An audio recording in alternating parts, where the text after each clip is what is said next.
नारायण गोपालजीको गीत छ किनभनेदेखि मलाई उहाँकै गीतहरू गाउन मन लाग्छ है।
नमस्कार दर्शकबिन, हामी पुनः एउटा अर्को प्रस्तुतिको साथमा उपस्थित भइसकेका छौँ। आजको यो हाम्रो प्रस्तुतिमा एकजना पछिल्लो समय सामाजिक सञ्जाल मार्फत आफ्नो गायन कलाद्वारा चाहिँ चर्चामा आउनुभएका एकजना पात्रसँग छौँ। हामी भाइरल भन्दा पनि उहाँलाई एउटा सम्मानित पात्रको रूपमा लिन्छौँ। उहाँ हुनुहुन्छ तपाईँ हाम्रै चिरपरिचित प्रतिभा सम्पन्न प्रतिभा सत्यनारायण लामा। तपाईँलाई स्वागत छ। तपाईँ पछिल्लो समय निकै खोजीको पात्र हुनुहुन्छ, एउटा सम्मानित पात्र भन्छ हामी। भाइरल त देशान जस्तोलाई भाइरल भन्छ नि है। भाइरल भनेर तपाईँलाई अपमानित नगरौँ। प्रतिभा सम्पन्न प्रतिभा हुनुहुन्छ। तपाईँ कहिलेदेखि यो साङ्गीतिक क्षेत्रमा चाहिँ जोडिनु भएको छ? कति वर्ष भयो तपाईँ लाग्नु भएको? लागेको भन्ने कुरा चाहिँ अब म त्यस्तै 54 सालतिरदेखि हो मैले भोकल क्लास जोइन गरेको भनौँ, साङ्गीतिक एउटा सुरुवात भन्ने कुरा चाहिँ। तर म सङ्गीत भन्ने, गीत सङ्गीत भन्ने चाहिँ म सानै अवस्थादेखि नै मलाई खुब मन पर्थ्यो र म गीतहरू प्रायः पहिलेदेखि सानैदेखि गाउँछु। भनिन्छ जस्तो शिशु र सङ्गीत मन नपराउने मानिस चाहिँ संसारमा सायदै हुँदैन भनिन्छ है। मलाई मनपर्छ, सबैलाई मनपर्छ, तर तपाईँले चाहिँ सङ्गीतलाई नै ज्यादा प्रेम गर्नुभयो। संसारमा त धेरै विधाहरू छ नि त, पेन्टिङको विधा छ, साहित्यको विधा छ, विभिन्न विधाहरू छन्। तपाईँले साङ्गीतिक क्षेत्रलाई नै चाहिँ किन चुन्नुभयो? मैले एक प्रकारले भन्नुपर्दाखेरि अब सानै अवस्थामा थियौँ हामी। त्यति बेला हामी अब अलिकति त्यो अवस्थामा, त्यो बेलामा चाहिँ अलिकति ठुल्ठुलो भइसकेपछि मात्रै स्कुलहरू जोइन गरिन्थ्यो कि हामी। अब अहिले चाहिँ अब 4 वर्ष 5 वर्षदेखि अब स्कुलहरू जोइन गरिन्छ है। त्यति बेला अब मैले स्कुल जोइन गर्दाखेरि चाहिँ म त्यस्तै 9-10 वर्षकै थिएँ होला। निकै ठुलो? हजुर, 9-10 वर्षको त नभनौँ, 8-9 वर्षको चाहिँ थिएँ होला है। अनि त्यति बेलादेखि मैले अब स्कुल जोइन गरेँ। म 4-5 क्लासमा पढ्दै थिएँ होला। हजुर। मेरो एकजना कुमार सुन्दास भन्ने एकजना साथी थियो, ऊ पनि गीत गाउँथ्यो है। अनि अब म पनि गीत गाउने। हामी दुईजना भएपछि चाहिँ अब मानौ कोही पनि नचाहिने, केही पनि माहौल बनाइहाल्नुहुन्थ्यो है। हजुर। अनि अब 1 बजे टिफिन छुट्टी हुन्थ्यो होइन। हजुर। अब साथीहरू अब फुटबल खेल्ने, कता के खेल्ने, अब त्यस्तो हुन्थ्यो। तर हाम्रो चाहिँ अब स्कुलमा भनेको एउटा मादल सो भित्तामा झुन्ड्याएर राखेको हुन्थ्यो। अनि त्यहाँदेखि सरसँग मागे, हामी चाहिँ अब बिस्तारो बजाउँछौँ, हामीलाई मादल दिनु न सर भनेर भन्थ्यो। पर्दैन तिमीहरूले तँ खरी झार्छ, कता के भनेर भन्नुहुन्थ्यो होइन। हामी झार्दैनौँ, त्यसरी झार्योहरू बिग्रियो भनेदेखि बरु हामी नै बनाउँछौँ भनेर भन्थ्यौँ। तर बनाउनु त के बनाउँथ्यौँ होला र, सानै थियौँ होइन, एउटा रहर। अनि त्यहाँदेखि अब बिस्तारो क्लासमा लाग्यो। सुन्नु न, भनेपछि जस्तो शिक्षक भनेको त समाजको एउटा चेतनशील वर्ग हो नि त। हजुर। अब उनीहरूको पनि दृष्टिकोण चाहिँ साङ्गीतिक क्षेत्रलाई हेर्ने दृष्टिकोण सकारात्मक देखिएन है। जस्तो एउटा विद्यार्थीले सङ्गीतप्रति रुचि देखाइरहेको छ, उसले वाद्ययन्त्रहरू चाहिँ सहज रूपमा उपलब्ध गराएन भने पछाडि होइन। हजुर। अनि अब त्यो बेला अलिकति त्यस्तो खासै त्यो स्कुलहरूमा त्यति धेरै चाहिँ हुँदैन थियो कि जस्तो लाग्छ सुन्नु न, जस्तो त्यो बेलाको अवस्था र अहिले त दशकौँ पछाडि यो तुलनात्मक रूपले अध्ययन गर्ने हो भने साङ्गीतिक क्षेत्रलाई हेर्ने दृष्टिकोणमा चाहिँ कतिको फरक छ, अर्थात् कतिको सकारात्मक दृष्टिकोण चाहिँ छ अहिले चाहिँ पहिलाको तुलनात्मक रूपले हेर्ने हो भने? अहिले त अब पहिलाको तुलनामा म धेरै नै साङ्गीतिक एउटा प्रभावहरू देख्छु म होइन, जसलाई पनि अब गीत सङ्गीत भन्ने बित्तिकै होइन अब अलिकति केही न केही अब चासो लिइहाल्ने देखाइहाल्ने खालको अहिलेको माहौल, अहिलेको सिचुएसन त्यस्तो लाग्छ मलाई। भनेपछि सकारात्मक हुँदै जान्छ है। पक्कै पनि तपाईँ चाहिँ तपाईँको प्रतिभाले गर्दा पछिल्लो समय चाहिँ चर्चामा हुनुहुन्छ। हामी तपाईँकै चाहिँ गीत सुन्छौँ, तपाईँकै भन्दा पनि तपाईँले गाउनुभएका गीत भनौँ होइन, कसैको हुनसक्छ, कृपया एउटा गीत जाओस् न, कसको गाउनु चाहनुहुन्छ? हुन्छ, म नारायण गोपालज्यूको हजुर हुन्छ एउटा गीत गाउँछु ल, हुन्छ। पोखिएर गाउँछु।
हरिभक्त कटुवालले लेख्नुभएको गीतलाई तपाईँले साह्रै सुन्दर तरिकाले प्रस्तुत गर्नुभयो। अहिले जस्तो हरिभक्त कटुवालहरूले लेख्नुभएका गीत नारायण गोपाल, गोपाल युञ्जन, कर्म युञ्जन लगायतका सिर्जनाहरू चाहिँ पछिल्लो पुस्ताले भुल्दै आइरहेको छ है। तपाईँले कतिको महसुस गर्दै हुनुहुन्छ? पछिल्लो समय जस्तो हल्का गीतहरू गाउने, ऱ्याप भनौँ, हिपहप भनौँ, अलिकति अश्लीलता पनि भित्र्याउने त्यस्तो आरोप पनि छ। तपाईँ त निकै गम्भीर चाहिँ साङ्गीतिक क्षेत्रमा जस्तो गम्भीर गीतहरू चाहिँ प्र्याक्टिस गर्दै गाउँदै चाहिँ वर्षौँदेखि आइराख्नु भएको छ। अहिलेको साङ्गीतिक क्षेत्र हेर्दा, यो माहौल हेर्दा तपाईँलाई कतिको चित्त बुझ्छ, कतिको सन्तुष्ट हुनुहुन्छ? मलाई पनि लाग्थ्यो त्यस्तै लाग्थ्यो। अब अलिकति पुराना गीतहरू होइन, अब जुन गीतहरूमा चाहिँ एउटा भनौँ एउटा आफ्नै एउटा जीवन भोगाइका एउटा वास्तविक एउटा ताहरू उठाएका गीतहरू, अब त्यो लाग्छ मलाई एउटा साङ्गीतिक एउटा जुन एउटा नेपाली एउटा सङ्गीतको एउटा चाहिँ भनौँ एउटा खम्बाको रूपमा म लिने गर्छु यस्ता गीतहरू यस्ता सृजनाहरूलाई र अलिकति भुल्दै जानुभएको हो कि भन्ने लाग्थ्यो। तर यता कता अहिले मलाई कस्तो लाग्न थालेको छ भनेदेखि होइन रहेछ जस्तो लाग्छ। किनभनेदेखि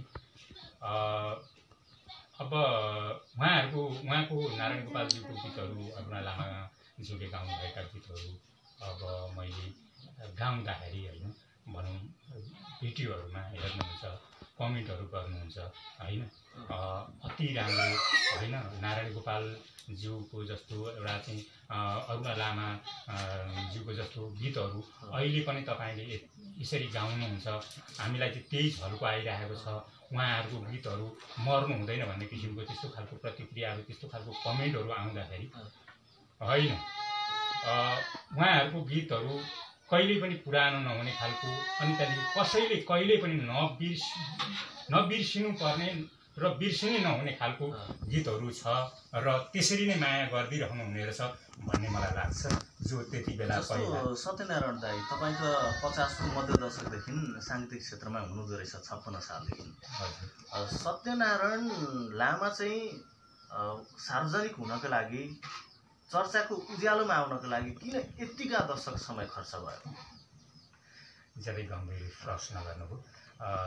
यस्तो छ, अब मैले भनेको चाहिँ अब त्यस्तै 54-55 सालदेखि मैले सङ्गीत क्लास सुरु गरेको हुँ होइन, र मैले 60 सालसम्म मैले सङ्गीत भनौँ एउटा गीत सङ्गीतको एउटा माहौलभित्र रहेँ म। क्लासहरू पनि लिँदै गएँ र सिकाउँदै पनि थिएँ म। हजुर र त्यस्तै अवस्थातिर एक दिन मलाई मेरो आफ्नै भोकल टिचर राम सिटौला सिटौलासँग सिक्नुभएको तपाईँले? हजुर। कहाँ सिक्ने अवसर पाउनुभयो? काठमाडौँ नै हो? काठमाडौँमै हो। अरे बाफ्रे, तपाईँ राजधानी पुगेर फेरि मोकसलमा फर्किनुभयो। राम सिटौला नेपाली साङ्गीतिक क्षेत्रको एकदमै चर्चित र एउटा स्थापित नाम, सम्मानित नाम। एकदमै हो। र मैले पछि गएर गुरुदेव कामत सरसँग पनि सिक्ने शास्त्रीय सङ्गीतको त एउटा धरोहर जस्तै। उहाँ दिल्ली बजार हुनुहुन्थ्यो, उहाँकै रुममा गएर सिकेँ म बेलुका बेलुका। अनि त्यसरी यो गर्दै गएँ। अनि एक दिन मलाई मेरो श्रद्धेय गुरु चाहिँ राम सरले भन्नुभयो मलाई, सत्य यति बेला तिमीले एउटा गीत रेकर्डिङ गराउनु होइन, र पछि सम्झना हुनेछ। मैले यति बेला सरले यसो भन्नुभएको थियो, अनि त्यो बेला मैले एउटा गीत रेकर्डिङ गरेको थिएँ, त्यो गीत यही हो भनेर तिमीलाई पनि सम्झना रहन्छ, एउटा गीत रेकर्डिङ गराउँ हुन्छ भनेर भन्नुभयो। अब मलाई गीत रेकर्डिङ कहिले गर्ने, कति पैसा लाग्छ होइन, अब यो केही पनि थाहा थिएन। एकैचोटि भ्याट अब गीत रेकर्डिङ गर्नुपर्छ तिमीले भनेर भन्नुहुँदाखेरि म अत्यन्तै खुसी पनि भएँ र त्यति बेलै म धेरै दुःखी पनि भएको थिएँ। र उहाँले भन्नुभयो 4000 रुपियाँ। 60 सालमा 4000? 60 सालमा होइन, त्यो भनेको त्यस्तै 57-58 सालतिर हुनुपर्छ। 4000 दाइ त्यो बेला निकै मूल्य राख्थ्यो है त्यसको महत्त्व। 4000 भनेको अनि 4000 भन्नुभयो। तर मसँग त्यति बेला हरेक गरेर उब्जाउँदाखेरि मैले 400 चाहिँ उब्जाउँथेँ कि जस्तो लाग्थ्यो। र त्यो 4000 भन्ने बित्तिकै अलिकति मलाई के आयो मनमा भने, त्यो त मैले कहिले त्यो सोच्दै नसोच्दा हुन्छ, त्यो धेरै परको धेरै ठुलो कुरा हो। तर पनि हुन्छ सर, म कोसिस गर्छु भने। हुँदैन, म सक्दिनँ तपाईँले भनिनँ होइन, म कोसिस गर्छु सर भनेर भने। तर मैले त्यो पैसा जुटाउनतिर पनि लागिनँ, किनभनेदेखि त्यो सम्भवै थिएन कि मैले त्यो जुटाउनै नसक्ने अवस्था थियो। सुन्नु सत्यनारायण दाइ, म निकै गम्भीर भए यो कुराले, यो प्रसङ्गले। हजुर। जस्तो 4000 पैसा जुटाउन नसकेर सत्यनारायण लामाको गीतै रेकर्ड भएन, अर्थात् त्यो अवसर तपाईँले प्राप्त गर्न सक्नु भएन है। एउटा अत्यन्तै प्रतिभा सम्पन्न व्यक्ति यसरी आर्थिक रूपले पनि पछाडि पर्दो रहेछ भन्ने उदाहरण हो तपाईँ? एकदमै, म त्यही नै हो, मलाई त्यही नै लाग्छ। मैले काठमाडौँतिर बस्दादेखि नै मैले गीतहरू पनि लेख्ने गर्थेँ म साथै। हजुर। अनि त्यो भएको हुनाले गर्दाखेरि अब मैले चाहिँ खासमा चाहिँ म आफ्नै गीतहरू आफ्नै शब्दमा रेकर्डिङ गर्न पाएदेखि हुन्थ्यो, किनभनेदेखि मेरो पीर व्यथाहरू बोल्थ्यो त्यो गीतमा भन्ने मलाई लाग्थ्यो। सुन्नुहोस्, 4000 रुपियाँ व्यवस्थापन गर्न नसकेर तपाईँको गीत रेकर्ड भएन। तर पछिल्लो समय तपाईँलाई विभिन्न श्रोताहरूले, सङ्गीत प्रेमी महानुभावहरूले कसरी हुन्छ पैसा सङ्कलन गर्नु भएर तपाईँको सपना आज आएर साकार भएको छ है। निकै दशक पछाडि हो यो मेरो खबर सुन्नमा आएको छ। हजुर, एकदमै पक्कै पनि। श्रद्धेय राम सिटौला नेपाली साङ्गीतिक क्षेत्रको एउटा स्थापित नाम र सम्मानित नाम हुनुहुन्छ। उहाँले नै डोर्याउनु भएको शिष्य आज उहाँको सपना पुरा भएको छ र उहाँ निकै चर्चाको पात्र पनि हुनुहुन्छ। पक्कै पनि उहाँले पनि तपाईँको रेकर्ड भएको गीत सुन्नुभयो होला, सुन्नुहुन्छ होला, अर्थात् तपाईँ यसरी सामाजिक सञ्जालहरूमा छाइरहेको उहाँले पनि देखेर पक्कै पनि गर्व महसुस गरिरहेको हुनुपर्छ, हामी यो विश्वास लियौँ है।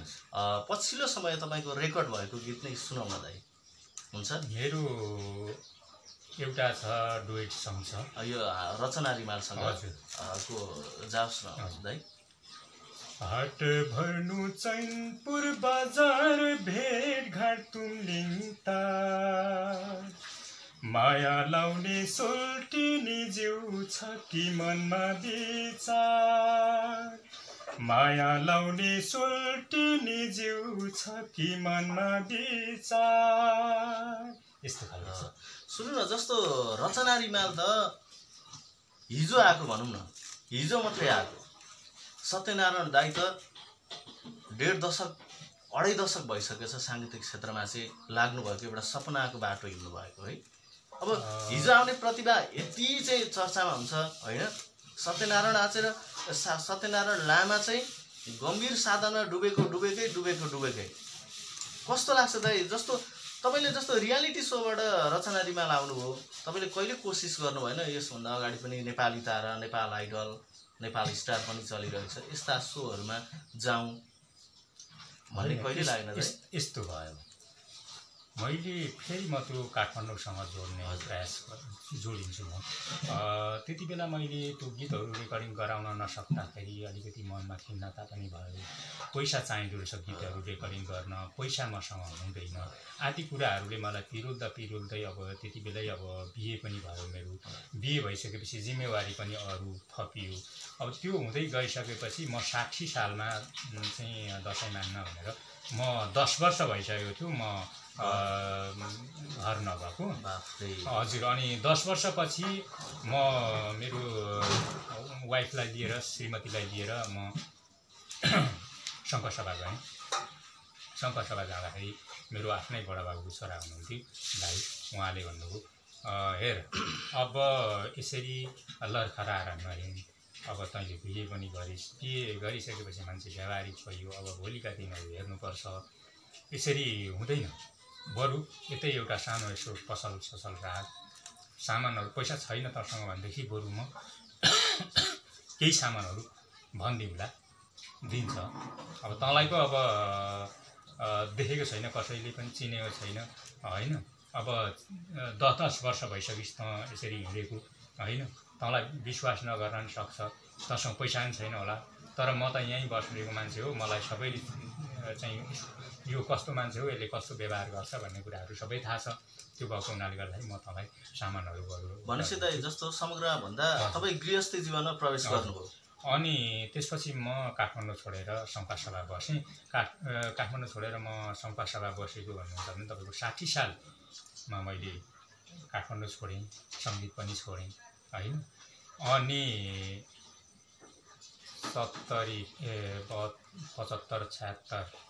75 सालतिरदेखि मैले फेरि सुरुवात गरेको भनेपछि मैले थुप्रै छोडेँ होइन। अनि त्यसपछि फेरि जोडिएको यही लयमा फर्किनुभयो। अनि अघि रचना बहिनीको कुरा गर्नुभयो, उहाँ भनेको एउटा धेरै क्षमतावान गायिका मान्छु म होइन। उहाँ धेरै राम्रो गाउनुहुन्छ र सबैले रुचाउनु पर्ने खालको एउटा गायिका पनि हो। उहाँ धेरै राम्रो कोही भएको गायिका हुनुहुन्छ अहिलेको चलेको, र त्यति धेरै चल्नुको कारण भन्ने कुरा पनि अब उहाँमा त्यो खुबी छ, धेरै राम्रो गाउन सक्नुहुन्छ उहाँले, त्यो भएको हुनाले गर्दाखेरि हो। र उहाँलाई चाहिँ म पनि धेरै नै सम्मान गर्छु, इज्जत गर्छु। जस्तो दाइ तपाईँ 10 वर्षसम्म त घरै फर्किनु भएन, त्यसरी समर्पित भएर सङ्गीत प्रशिक्षण लिनुभयो होइन, सङ्गीतमै डुब्नुभयो। फेरि दाम्पत्य जीवनमा बाँधिएपछि गाउँ फर्किनुभयो, गृहस्थी जीवन बिताउन थाल्नुभयो। सङ्गीतबाट लगभग मनभरि त गुनगुनाउनु भयो होला, प्रत्यक्ष त लाग्नु पाउनु भएन।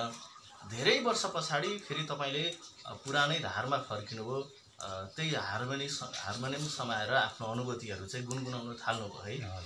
के लाग्दो रहेछ भने तपाईँलाई हेर्दा, तपाईँको कुरा सुन्दा पनि एउटा प्रतिभा भएको मान्छे कहिले पनि अँध्यारोमा पुरिँदैन। जस्तो एउटा हिरा सधैँ अँध्यारोमा नपुरिँदो रहेछ, एउटा उज्यालोमा आउँदो रहेछ, उसले आफ्नो चमक दिँदो रहेछ भन्ने चाहिँ आज तपाईँबाट पनि थाहा लाग्छ। किनभने आज सत्यनारायण त संसारभर जहाँ जहाँ नेपाली छन् त्यहाँनिर त पुग्नु भएको छ आफ्नो स्वरको माध्यमबाट होइन। अब तपाईँको यो यात्रा चाहिँ निरन्तर रहोस् भन्ने कामना हामी गर्छौँ। यो विषयमा फेरि तपाईँको आवाजमा कुनै कर्णप्रिय गीत सुनौँ न दाइ।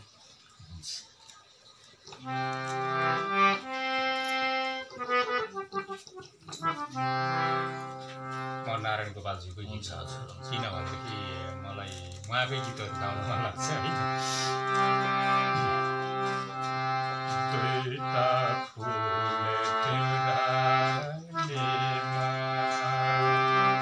साथै राखौँ जस्तो लाग्छ, कतै टाढा जाँदाखेरि सँगै हिँड्नु जस्तो लाग्छ, देखे जस्तो पनि लाग्छ, जस्तो पनि लाग्छ,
कतै टाढा जाँदाखेरि सँगै हिँड्नु जस्तो लाग्छ,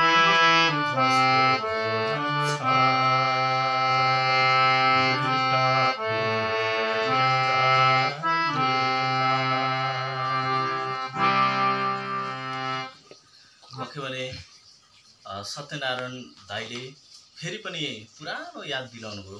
दुईटा फुल देउरालीमा सँगै राखे जस्तो लाग्छ, कतै टाढा जाँदाखेरि साथै हिँडे जस्तो लाग्छ है। सम्भवतः यो पनि हरिभक्त कटुवालले नै लेख्नु भएको गीत हुनुपर्छ। सत्यनारायण दाइलाई भेट्दा कस्तो लाग्दैछ भने हाम्रो पुस्ताले त नारायण गोपाललाई भेट्न सम्भव भएन, कर्म योञ्जनलाई भेट्न पनि सम्भव भएन, गोपाल योञ्जनलाई भेट्न पनि सम्भव भएन। सम्भव त अहिले भक्तराज आचार्यलाई भेट्न सम्भव होला, तर त्यो वातावरण जुटिरहेको छैन। तर दाइलाई भेट्दाखेरि त्यो एकमुष्ट सम्पूर्ण प्रतिभाहरू, त्यस्ता दिग्गज स्रष्टाहरू चाहिँ भेटे जस्तो अनुभव भइरहेको छ। किनभने यस्ता गीतहरू यदाकदा रेडियोहरूबाट अर्थात् खोजेर कतै युट्युबबाट सर्च गरी सुन्न मात्रै हो, नभए यस्ता गीतहरू चाहिँ अब विस्मृतिमा गए कि जस्तो लाग्छ। तर होइन, यस्ता गीतहरू चाहिँ एउटा इतिहास बोकेर, एउटा काल बोकेर, सिङ्गो समय बोकेर चाहिँ सत्यनारायण लामा भएर पनि बाँचिरहेको छ है दाइ। अत्यन्तै खुसी लाग्छ। म पनि किनभने एउटा साहित्य र सङ्गीतलाई चाहिँ अत्यन्तै प्रेम गर्ने मान्छे भएकाले यस्ता गीतहरू सुन्दा अनि यस्ता प्रतिभासँग चाहिँ यसरी भेट्न पाउँदा अत्यन्तै खुसी लाग्छ मलाई। दाइ जस्तो युट्युबतिरै आएका कुराहरूलाई कतिको सत्य हो मान्ने हो भने कुनै समय तपाईँ ट्र्याक्टरमा लेबर काम गर्नुहुन्थ्यो दाइ? एकदमै है। अब यस्तो भयो त्यो काम गर्नुपर्ने अवस्था भन्दा पनि अब हुन त म काम गरेर खानदेखि अब भनौँ न एक प्रकारले पर्दाखेरि म शरम चाहिँ मान्दिनँ, किनभनेदेखि मेरो ससुराली गाउँ पनि हो यो होइन। चाहे जे होस् काम गरेर खानलाई त्यस्तो अप्ठ्यारो मान्नुपर्छ जस्तो मलाई लाग्दैन। जस्तो मलाई लागेको हजुर अथाह क्षमता सत्यनारायणमा छ, तर सत्यनारायण चाहिँ ट्र्याक्टरमा चाहिँ लेबर काम गर्नु परिरहेको छ। एउटा विडम्बना मान्नुहोस् न, व्यवहारिक विडम्बना। तपाईँलाई बारम्बार लाग्यो होला होइन म कहाँ पुग्नु पर्ने मान्छे, कतै कहीँ पो भुलिरहेको छु कि होइन म यो के गरिरहेको छु भन्ने त बारम्बार फिलिङ्स भयो होला नि त। मलाई कहिले त्यस्तो पनि भएन होइन। अब मलाई लाग्छ अहिले चाहिँ मलाई के लाग्छ भनेदेखि होइन म भित्र पनि केही छ के हो जस्तो चाहिँ मलाई पनि लाग्छ होइन। तर मैले आफूले चाहिँ मैले ऊ बेलादेखि नै मैले त्यस्तो महसुस मैले कहिल्यै गरिनँ। मसँग यस्तो चिज थियो, मैले यो गर्नुपर्ने थियो तर म यता हराइरहेको छु जस्तो चाहिँ मलाई कहिले पनि लागेन।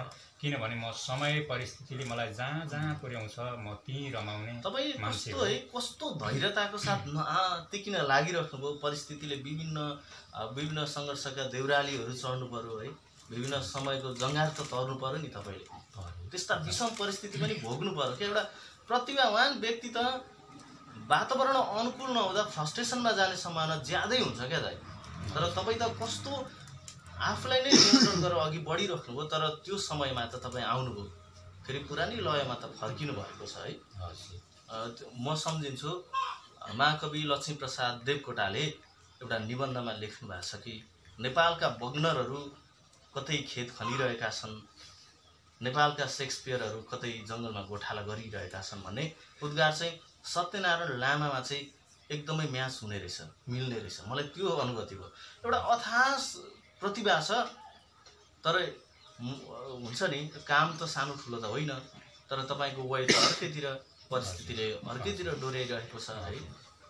अब मलाई चाहिँ के लाग्थ्यो भनेदेखि मैले यति मात्रै सोच्थेँ म कुनै बेला कतैबाट अलिकति पैसा जम्मा गर्न सकेँ भने अर्थात् पैसा भएछ मसँग भने केही गीतहरू चाहिँ रेकर्डिङ गर्छु भन्ने मलाई लागेको थियो र आफ्नै शब्दमा अनि आफ्नै सङ्गीतमा म गीतहरू रेकर्डिङ गर्नेछु। अनि म मर्नुभन्दा अगाडि एक दुईवटा आफ्नै शब्दमा गीतहरू गाएर मात्रै मर्छु म जस्तो मलाई लाग्थ्यो। तर यता कता अब पैसै नहुँदाखेरि चाहिँ ठिकै छ, अब म छोरासँग भन्ने गर्थेँ तैँले धेरै पढ्नुपर्छ बाबु, अनि त्यहाँदेखि केही गर्नुपर्छ। मैले त्यो बेलामा ऊ बेलामा पढ्न पनि सकिनँ, पढेको भए जागिर खाएर त्यसैलाई आफ्नो भेष बनाएर अरू केही गर्थेँ होला, तर मैले त्यो पनि सकिनँ, पढ्न पनि होइन। तिमीले धेरै पढ्नुपर्छ र मैले सकिनँ भने नि मेरो सपनाहरू तिमीले पुरा गर्नुपर्छ भनेर भन्थेँ म। तर मैले चाहिँ सोचेको थिएँ अब मेरो सपनाहरू अब पुरा हुँदैनन् भन्ने मलाई लाग्छ। तर पनि ठिकै छ, अब जीवनको अन्तिम घडीसम्म मैले के चाहिँ सोचेको थिएँ भनेदेखि मैले छोरालाई पनि भन्थेँ अब पढ, मैले सकुन्जेल म पढाउँछु होइन, जे गरेर भए पनि। अब त्यसपछि भनेको तिमीले पढेर जागिरै भएन, खान सकेनौ नेपालमा भने पनि विदेश गएर भए पनि बुढेसकालमा मलाई एक दुईवटा गीत रेकर्डिङ चाहिँ गरिदिनुपर्छ। कस्तो म तपाईँको कुरा सुन्दा मेरो आङ फुलिरहेको छ क्या दाइ। तपाईँ भावुक हुनुभएको छ, तपाईँको आँखा पनि रसाइरहेको छ। एउटा सपनाको बाटो हिँड्ने, एउटा लक्ष्य लिएर हिँड्ने, एउटा त्यही कलाको बाटो हिँड्ने व्यक्तिले एउटा प्रतिभाले मात्रै एउटा प्रतिभाको त्यो मनलाई अनुभव गर्न सक्छ। जुन अनुभूति म गरिरहेको छु, तपाईँको आँखाहरू रसिरहेको छ। तपाईँले भन्नुभयो मैले औपचारिक शिक्षा पनि अघि बढाउन सकिनँ भनेर, तर मलाई लाग्दैन कि दाइ जस्तो झमक घिमिरेले पनि औपचारिक शिक्षा एक पनि पढेका छैनन्, तर नेपालकै सम्मानित पुरस्कार मदन पुरस्कार पाए होइन। विभिन्न विद्वानहरू छन् जसले चाहिँ अक्षरै चाहिँ औपचारिक शिक्षै नलिई पनि आफ्नो प्रतिभाको कारण चाहिँ संसारभर चर्चित भएका उदाहरण छन्। जस्तो हामीले हामीले चाहिँ भन्छौँ लेखनाथ पौडेल भन्छौँ के भन्छौँ, उनीहरूको पनि अध्ययन हेर्ने भने सेन्ट अफ फेलहरू हुन्। अहिलेको भाषामा भन्दा सेन्ट अफ फेलहरू हुन्। विभिन्न छन् त्यस्ता दृष्टान्तहरू हामी दिन सक्छौँ। विभिन्न प्रतिभाहरू सो अध्ययन भनेको छ। केदारमान व्यथितको औपचारिक शिक्षा छैन तर एउटा सुनौलो नाम छ नेपाली साहित्यमा। यस्ता विभिन्न प्रतिभाहरू छन्। त्यसकारण सत्यनारायण लामा औपचारिक शिक्षा भएन भनेर हिंताबोध मानेर चाहिँ बस्नुपर्ने कारण केही पनि छैन। र तपाईँले भन्नुभयो म मर्नुभन्दा अगाडि चाहिँ मेरा छोराले मेरो गीत एक दुईवटा चाहिँ रेकर्ड गरिदिए धन्य हुन्थ्यो भन्ने जस्तो एउटा सपना छ नि। के लाग्छ भने तपाईँको सपना तपाईँको छोराले पनि पुरा गर्नेछन् र तपाईँको सपना सङ्गीतलाई मन पराउने प्रेम गर्ने हाम्रा दर्शकहरूले पनि पुरा गरिदिनु हुनेछ। त्यो विश्वास तपाईँ साँच्नुहोस्, हामी पनि साँचौँ। र सत्यनारायण लामा चाहिँ आफ्नै प्रतिभाको कारणले आफ्नो औसत आयुभन्दा केही बाँच्नेछन्। एउटा प्रतिभा लाग्छ, प्रतिभा झट्ट मरेर गइहाल्दैन, केही बाँच्छ। जसरी नारायण गोपाललाई उहाँ सम्झिराख्नु भएको छ, जसरी हरिभक्त कटुवालको शब्दहरू चाहिँ उहाँले गाइराख्नु भएको छ। उहाँहरू पनि दशकौँ अघि चाहिँ यो संसारबाट चाहिँ विदा भएर गइसक्नु भएको प्रतिभाहरू हो, तर आफ्नो प्रतिभाकै कारण उहाँहरू बाँचिराख्नु भएको छ। सत्यनारायण लामा पनि आफ्नो औसत आयुभन्दा पक्कै पनि निकै लामो समयसम्म बाँच्नेछन्। श्रोताहरूले दर्शकहरूले चाहिँ उहाँलाई सम्झिराख्नेछन्। यो उहाँको प्रतिभाको कारणले हुनेछ। अन्त्यमा दाइ के भन्न चाहनुहुन्छ हाम्रा दर्शकहरूलाई र तपाईँको योजना, आगामी साङ्गीतिक योजना के रहेको छ? मैले अब अहिलेसम्म मैले 2टा गीतहरू मेरो रेकर्डिङ भइसकेको छ। हजुर है, यो 2टा तपाईँकै शब्द सङ्गीतमा हो या के हो दाइ त्यो रेकर्ड? एउटा डुएट सङ्ग छ जुन रचना बहिनीसँग गरेको, त्यो मेरो आफ्नै शब्द आफ्नै सङ्गीत हो। र अर्को चाहिँ कस्तो मेरो भाग्य जिउँदै मरे जस्तो, फुल्न नपाई कुटिलामै कोइली झरे जस्तो, यो चाहिँ मेरो आफ्नो शब्द हो। दीप लिम्बू ज्यूको चाहिँ कम्पोज हो त्यो चाहिँ। हजुर, उहाँ दुबईमा बस्नुहुन्छ। अनि एरेन्जमा चाहिँ शिशिर थापाज्यूले गर्नुभएको छ। त्यो पनि राम्रै छ। र अहिले जति पनि मेरो गीतहरू रेकर्डिङ हुनुमा, मेरो सपना पुरा हुनुमा उहाँहरू जसले मलाई माया गर्नुभएको थियो, जसले मलाई चाहिँ मेरो लागि एउटा सहयोगी हातहरू उठाउनु भएको थियो, एउटा सहयोगी मन थियो, एउटा विशाल चाहिँ एउटा चाहिँ मायाको एउटा भण्डार थियो जसमा उहाँहरूको एउटा सहयोगले नै मेरो सपनाहरू पुरा भएको छ। र कतिपय धनले नभए मनले सहयोग गर्नेहरू पनि थुप्रै हुनुहुन्छ होइन। उहाँहरूले पनि मलाई थुप्रै हौसलाहरू, उत्साहहरू होइन, मलाई चाहिँ थप ऊर्जाहरू दिनुभएको छ अगाडि बढ्नको लागि। अब त्यो पनि मेरो सबैभन्दा ठुलो सहयोग हो। किनभनेदेखि अब पैसै सहयोग गर्नु ठुलो कुरा पनि होइन होइन, र पैसा नभए पनि हुँदैन, त्यो आफ्नो ठाउँमा छ। तर मनले, तन मनले सहयोग गर्नु भनेको धेरै ठुलो कुरा हो। मलाई कमेन्टमा 2 शब्द मात्रै वाह दाइ धेरै राम्रो छ भनेर भनिदिनु भयो भने पनि मलाई कति हौसला हुनेछ। अब यस्तो खालको कमेन्टहरूले गर्दाखेरि, अनि उहाँहरूको त्यति राम्रो प्रतिक्रियाहरूले गर्दाखेरि, अनि उहाँहरूकै सहयोगले गर्दाखेरि आज सत्यनारायण लामाको सपना पनि जाँदा जाँदै म के सोध्न चाहन्छु भने, जस्तो सत्यनारायण लामालाई चाहिँ सार्वजनिक चाहिँ सबैभन्दा पहिला चाहिँ कसले गर्यो? कुन च्यानल मार्फत भयो? कुन व्यक्तिको थ्रोबाट चाहिँ तपाईँ यसरी आम दर्शकहरूमा छाउनु भयो? सबैभन्दा पोजिटिभ नेपाल प्रकाश श्रेष्ठ, हामी प्रकाश श्रेष्ठ, मुस्कान सुब्बा लगायतका सम्पूर्ण हाम्रा सहकर्मी मित्रहरूलाई धन्यवाद दिन चाहन्छौँ। किनभने तपाईँहरूले साँच्चै एउटा क्षमता भएका प्रतिभालाई चाहिँ सार्वजनिक गर्नुभएको छ, उजागर गर्नुभएको छ, र तपाईँहरूको कार्य सराहनीय छ। हामी फुलेर प्रशंसा गर्छौँ तपाईँहरूको कार्यलाई। है दाइ, हामी धन्यवाद पनि दिउँ हाम्रा मित्रहरूलाई। जाँदा जाँदै दाइ हामी यत्तिकै बिदा हुन्छौँ। हामीलाई यो समय उपलब्ध गराउनुभयो, तपाईँलाई धेरै धेरै धन्यवाद। जाँदा जाँदै केही गुनगुनाइदिनु होला कृपया। यो वाद्ययन्त्रै बजाएर है केही सुन्दर सुनिन सक्छ? एउटा म थोरै यो नबजाइकन है ए हजुर होइन सबै गीतहरू अब बजाएरै गाएँ। हजुर। सुमेर पाना भरी लेखी म लेखिदिन्छु प्रीतिका बाचहरू जाने जाति लेखिदिन्छु सुमेर पाना भरी।